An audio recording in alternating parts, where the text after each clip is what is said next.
Symptoms రావచ్చు. ఈ heart problems నుంచి ఎలా మనం జాగ్రత్త పడవచ్చు అనే దాని గురించి డిస్కస్ చేద్దాం. అసలు first basic thing, heart attack అంటే ఏంటి, కార్డియాక్ అరెస్ట్ అంటే ఏంటి, హార్ట్ ఫెయిల్యూర్ అంటే ఏంటో తేడా తెలుసుకుందాం.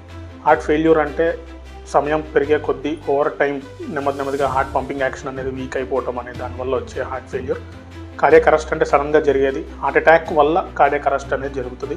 ఇవన్నీ ఆల్మోస్ట్ ఒకటే టర్మ్స్, బట్ కొంతమందికి సడన్గా హార్ట్ అటాక్ రావడం అనేది కార్డియాక్ అరెస్ట్ అంటాం. స్లోగా హార్ట్ ఫెయిల్ అయ్యి వీక్ అయ్యి అలా వచ్చే వాళ్ళని హార్ట్ ఫెయిల్యూర్ అంటాం. నెక్స్ట్ మనకి ఇప్పుడు మేజర్గా వచ్చే ప్రాబ్లం యంగ్ ఏజ్లో less than 30 years 40 years age గ్రూప్లో చాలా కామన్గా హార్ట్ అటాక్స్ అనేవి వింటున్నాము.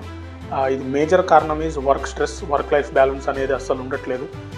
సెకండ్ థింగ్, మనం తినే డైట్, మనం తీసుకునే నిద్ర, మనం వాడే సెల్ ఫోన్స్, వీటి వల్ల మ్యాక్సిమం మనం ఇబ్బంది పడుతున్నాం. దీనికి యాడ్ అవుతున్న అదర్ ప్రాబ్లం ఏంటంటే బీపీ పెరగడం, షుగర్ పెరగడం. మన భారతదేశంలో షుగర్ అనే వ్యాధి చాలా ఎక్కువ అయింది, బీపీ అనే వ్యాధి చాలా ఎక్కువ అయింది. వీటిని సరిగ్గా ప్రాపర్గా కంట్రోల్ చేసుకోలేకపోతే యంగ్ ఏజ్లో కూడా, ఒకప్పుడు కార్డియాక్ సర్జరీ ఆపరేషన్ అనేది 60 ఏళ్ళ వాళ్ళకి, 55 ఏళ్ళ వాళ్ళకి దాటిన వాళ్ళకి చేయాల్సి వచ్చే పరిస్థితి వచ్చింది. ఇవాళ రేపు యంగ్స్టర్స్కి 30 years 29 years 28 years వాళ్ళకి కూడా చేయాల్సి వచ్చే అవకాశం వస్తుంది. సో ఇవి మనం తీసుకోవాల్సిన జాగ్రత్తలు.